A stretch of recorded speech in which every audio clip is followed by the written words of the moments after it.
समय के साथ साथ राजा कृष्णदेवराय की माता बहुत वृद्ध हो गईं। वे बहुत बीमार हो गईं। उनको लगा वे शीघ्र मर जाएंगी। उन्हें आमों से बहुत प्रेम था, इसलिए वे अंतिम समय में आम दान करना चाहती थीं। उन्होंने राजा से ब्राह्मणों को आमों की दान की इच्छा बताई। वे समझती थी कि ऐसे दान करने से उन्हें स्वर्ग की प्राप्ति होगी।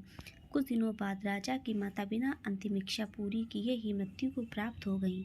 उनकी मृत्यु के बाद राजा ने सभी विद्वान ब्राह्मणों को बुलाकर अपनी माँ की अंतिम इच्छा अपूर्ण होने की बात की। कुछ देर तक चुप रहने के बाद ब्राह्मण बोले, ये तो बहुत ही बुरा हुआ महाराज। अंतिम इच्छा पूरी न होने की दशा में तो उन्हें मुक्ति मिलेगी ही नहीं, वे प्रेत योनि को भटकती रहेंगी। तब महाराज ने उनसे अपनी माता की अंतिम इच्छा पूर्ति का उपाय पूछा। ब्राह्मण बोले, उनकी आत्मा की शांति के लिए आपको उनकी पुण्यतिथि पर सोने के आमों का दान करना पड़ेगा। तब राजा ने माँ की आत्मा की शांति के लिए प्रत्येक को सोने से बने आम दान दिए। जब तेनालीराम को यह पता चला तो वह तुरंत समझ गया और कि राजा की सरलता का फायदा उठा रहे हैं ब्राह्मण। तो उसने ब्राह्मणों को पाठ पढ़ाने की योजना बनाई और निमंत्रण भेजा। उसमें लिखा था कि तेनालीराम भी अपनी माता की पुण्यतिथि पर दान करना चाहता है, क्योंकि वह भी एक अधूरी इच्छा से मरी हैं और वह बहुत दुखी था और चाहता है कि जल्दी उनकी माँ की आत्मा को शांति मिले। ब्राह्मण ने सोचा कि तेनालीराम के घर से बहुत मिलेगा, क्योंकि वह एक शाही विदूषक है।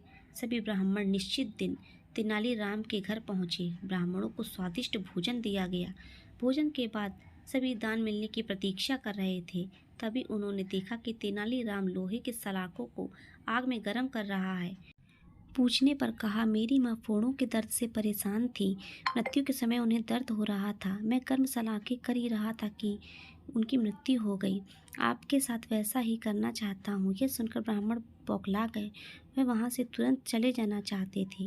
वे गुस्से में तेनालीराम से बोले कि हमें गर्म सलाखों से दागने पर तुम्हारी माँ की आत्मा को शांति मिलेगी क्या? नहीं महाशय, मैं झूठ नहीं बोल रहा। यदि सोने के आम दान देने से महाराज की माँ की आत्मा को स्वर्ग में शांति मिल सकती है तो मैं अपनी माँ की अंतिम इच्छा को क्यों पूरी नहीं कर सकता? वह बोले, तेनालीराम हमें क्षमा कर दो, हम वे सोने के आम तुम्हें दे देंगे, बस तुम हमें जाने दो। तेनालीराम ने सोने के आम लेकर ब्राह्मणों को जाने दिया, परंतु एक लालची ब्राह्मण ने सारी बात राजा को बता दी।